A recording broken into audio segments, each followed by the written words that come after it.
everyone, and welcome to today's Wild Rift video. Whilst I've been cooking up the Vel'Koz guide over the past few days, and it should be coming out over the next few days, I wanted to show you a video of how to counter Vel'Koz. A lot of people have been asking about counters on my website for quite some time, and this is something new that I want to do with new champions, because it's not only people don't understand how to play the champion itself, they also don't know how to counter Vel'Koz or counter new champions in general.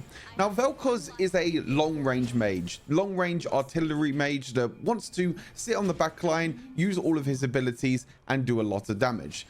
The great counter to these type of mages, which have long range and long artillery, is engaged champions. Champions that can dive on top of these long-range artillery mages and do a lot of damage and actually get a huge advantage in the early game. So champions like Yasuo and Yone are great against Vel'Koz, even Kassadin once he gets level 5, and also Irelia, which is what you'll see in today's gameplay. You'll see that in the gameplay in general, as I talk through it, as you'll see it in the background, you'll see that Irelia has a lot of dive potential onto Vel'Koz, and Vel'Koz doesn't really have a lot of ways to deal with it. Of course, you have your third ability, which knocks up, but that knock up doesn't actually last that long, so it makes it very difficult for Vel'Koz to survive against these dive heavy champions.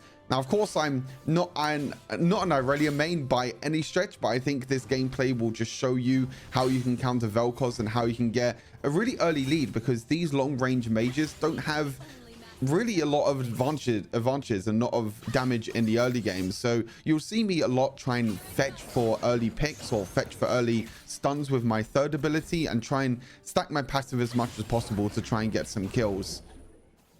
Of course, in the early game, you will take a little bit of poke damage. I think Vel'Koz overall is actually in a pretty balanced spot. I don't think he's like crazy OP. I also don't think he's really weak as well. He can do a lot of damage if you understand his angles, if you understand his abilities. I think he could do a crazy amount of damage. But you'll see that what I'm trying to do is I'm using my third ability to try and stun the Vel'Koz. Vel'Koz is actually doing a really good job at dodging my my stuns with my third ability. But as soon as I get an opportunity to try and dive in, you can see here that Vel'Koz cannot do anything. After his abilities are on cooldown, there is nothing that Vel'Koz can do, and we burn the flash early on, which is really, really big. And when you use that flash and when you play aggressive enough that the enemy needs to flash, that's where you have your kill opportunity, which is a big opportunity for champions like Irelia to dive in and do a lot of damage. For the build with Irelia, I like Trinity Force still as the first item. You'll see me go Wit's End this game as well, because of course I'm against Vel'Koz in lane, so it helps me a lot when playing against obviously AP champions. Death's Dance is very good. The Yordle version of the item is very good. Unfortunately, I didn't dodge the skill shot there. But you'll see me now try and play a lot more aggressive, try and land some stuns just like that. And as soon as you jump onto Vel'Koz, look at that. There is nothing that Vel'Koz can do. You get knocked up for a brief second with your third ability, but that's it. Like, if you land a stun on Irelia, you just jump on the Vel'Koz straight away. You can try and dodge away from the third ability, knock up if you want to. But even if you get hit by it, it's completely fine, because you'll be all good. See here, I get ganked a little bit by the Jax, but the Jax makes a huge mistake. Reset on my first ability, and there you go. A little bit of mistake there from the Jax. I actually could have used my second ability to actually block some of the damage from Jax's counter strike, which, looking back, I should have done that at the time. But either way, like, minions do so much damage in this game as well. I think a lot of people underestimate how much damage minions actually do. And you'll see that Jax was tanking an entire wave of minions, and also I just had the reset of my first ability. Like, when you understand the mechanics or the basic mechanics of Irelia with resetting her first ability, bouncing off of minions, bouncing off of champions as well, you'll be able to notice that you can do a lot of damage. Now Vel'Koz has to play really passive. This Vel'Koz cannot walk up anymore without flash, because you see that every single time that Vel'Koz steps forward, I'm just going to try and engage and try and do a lot of damage. There you go there.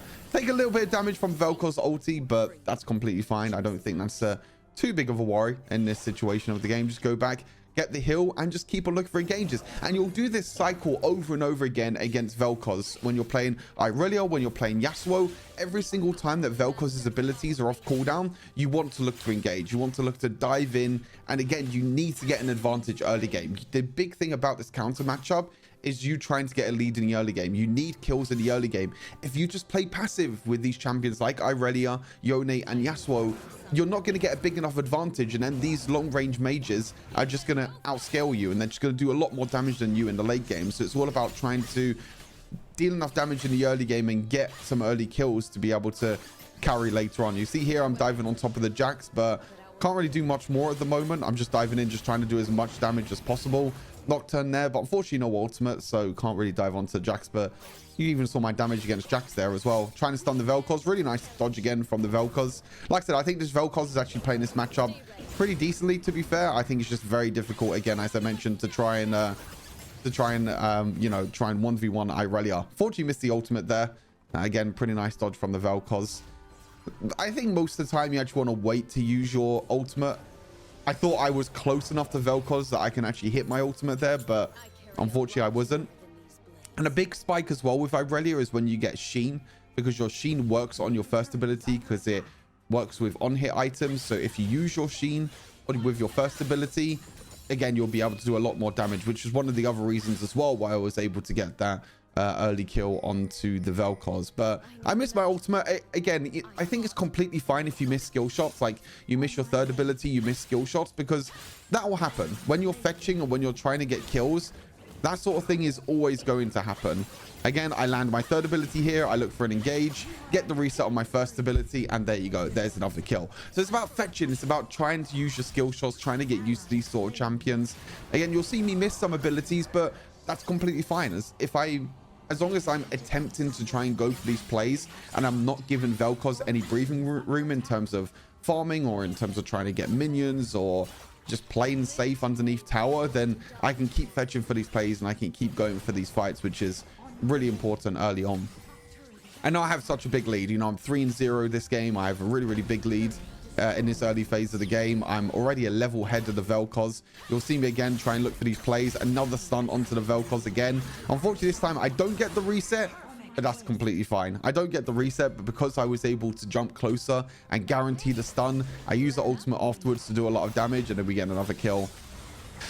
Team fights now. Very interesting with Irelia. I think Irelia is one of the most difficult champions to play in Wild Rift, and trying to go around in team fights can be very, very difficult. You see here, I jump on top of the Caitlyn, I flash, and I guarantee the stun on my third ability. But as I mentioned, I think Irelia is one of the most difficult champions to play because she evolves so much about her resets with her first ability, trying to land her skill shots with her third ability and her ultimate. And if you miss any one of these abilities and you don't get a reset on your first ability, then you are a lot weaker when you don't have these resets. You'll see me here. I think I buy Wit's End second item this game because I'm also against the Jax, which of course does AP damage as well. So I'm against Jax, I'm against Vel'Koz.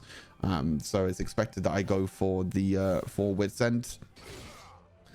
Against champions like Darius and Jax, you know, these sort of matchups are definitely very skill reliant because it all depends on if Jax can dodge your abilities with the counter strike, or if Darius can try and outplay and try and, you know, get to the range where he needs to be able to heal up or not.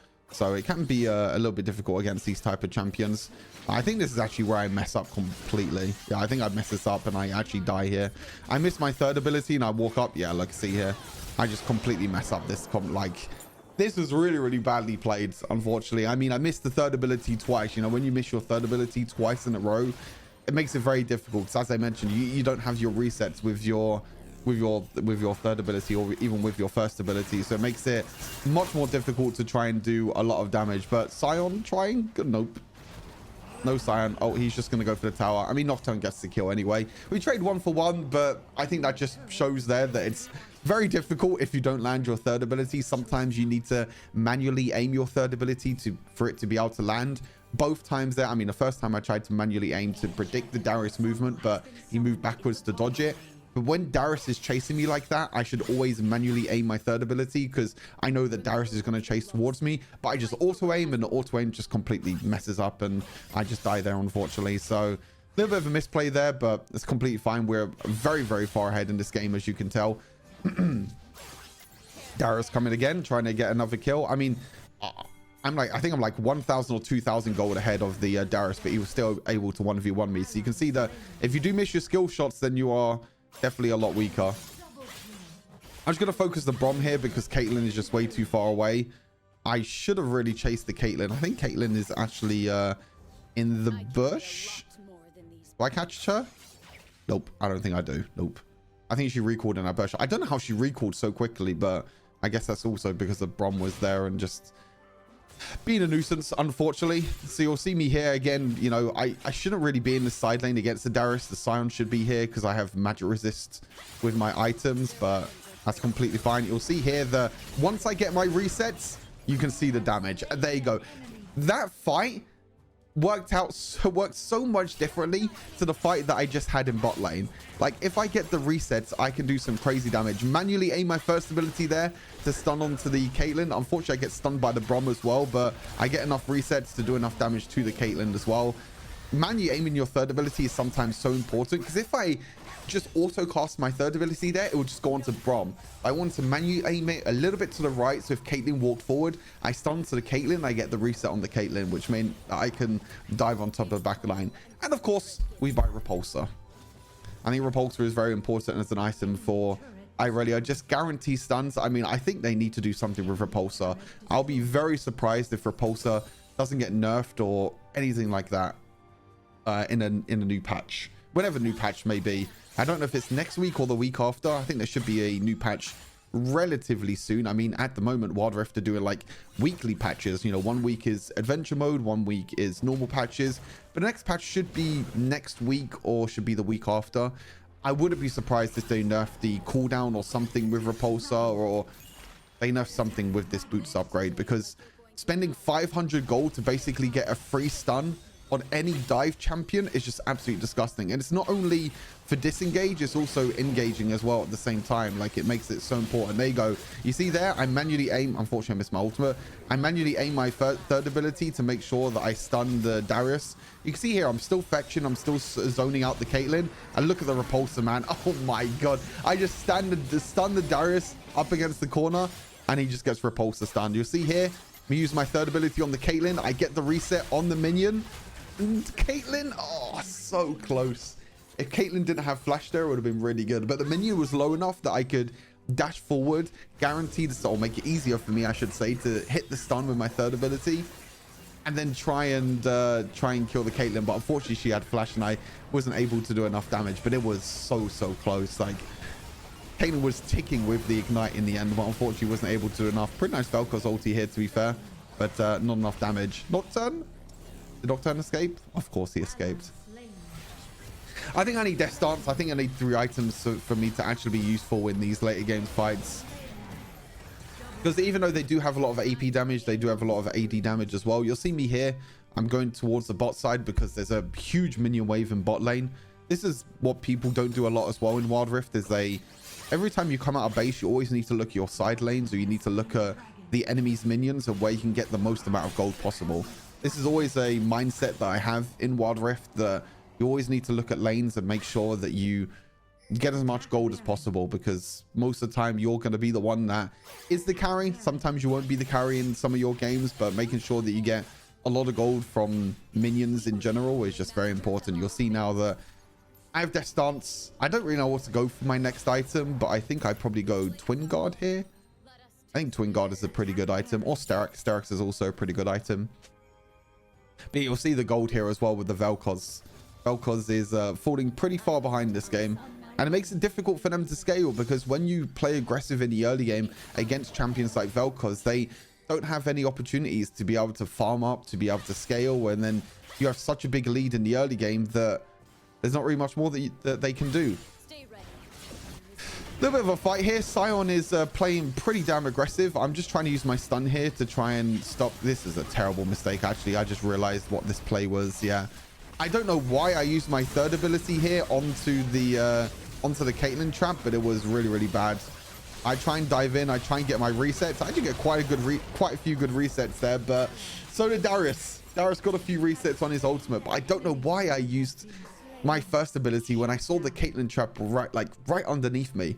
No idea why I did that. I mean, that was a big mistake, but I got pretty nice stun off on like 3 people there, which is really nice. But I think I got 2 kills there, but Darius also got the reset with his ultimate, which of course Darius ultimate is a little bit better than my reset on my first ability. Does a little bit more damage, just a little bit.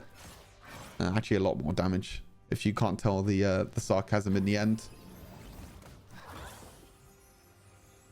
40 minutes on the clock. We have the Baron buff as well now. I mean, again, I think my plan there was to just use my third ability and stop them killing the Scion, but then I played a little bit too aggressive because I wanted to just limit test and see how much damage I deal. But unfortunately, I jump in onto 5 people and I don't do enough damage yet onto 5 people, so I don't know why Nocturne flashes there, but okay.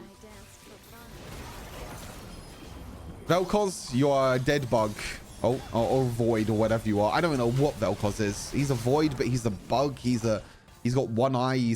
I don't know what he is, to be fair. You see me sitting in the bush here, just waiting for the enemies to walk up and for them to make a mistake. See, I land the stun onto Darius and I get the instant reset. Ultimate gives me all the resets with my first ability, and I jump straight in onto the Caitlyn. Triple stun again. Oh my god. And then the Death's Defiance as well to heal me back up. Perfect. Absolutely perfect. Get the triple kill, get the quadra kill in the end, and I'm like, this is my time to shine. I dash in straight onto the Vel'Koz, stun him, stop the ultimate, pentakill with Irelia. Absolute cinema. And you'll see that I manually aimed my first ability as well to make sure that I dive onto the Caitlyn and I don't just tap the first ability.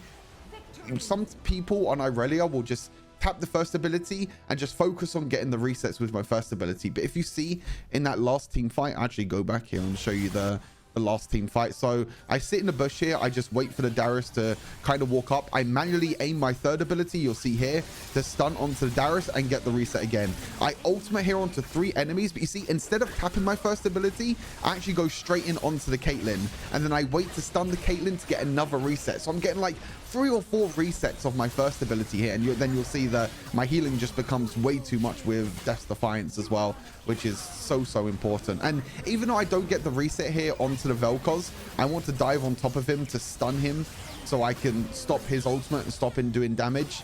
And sometimes the stun is going to be more important than the first ability reset, and the stun stops his ultimate, stops all his damage, and there you go, we get a pentakill in the end as well. How much damage did we deal? 13, 3 and 3 with Irelia. How much damage did he? 36,000 damage with Irelia is pretty damn good. That's a pretty good spot to be in. I'm not too sure if I show my runes as well, but you'll see my runes at the start of the video anyway. Oh no, I do show my runes. I go for the resolve tree instead of precision tree, because the resolve tree, in my opinion, just gives you a little bit more survivability in the laning phase. You'll see here nullifying orb, second wind, perseverance, because they had so much crowd control, and the brutal just gives me a bit more damage in the early game to help me kill the Vel'Koz. But you can try and go for like brutal, coup de grace, legend alacrity is probably not too bad with like second wind secondary, but I think this rune setup is just a lot more reliable and just a lot better to play, because sometimes you will take a lot of poke damage. So the extra healing from second wind, you can see here 2.2k healing from second wind. I reduced 5.7k damage from perseverance as well, which is of course things like Vel'Koz knock up as well, which is very important.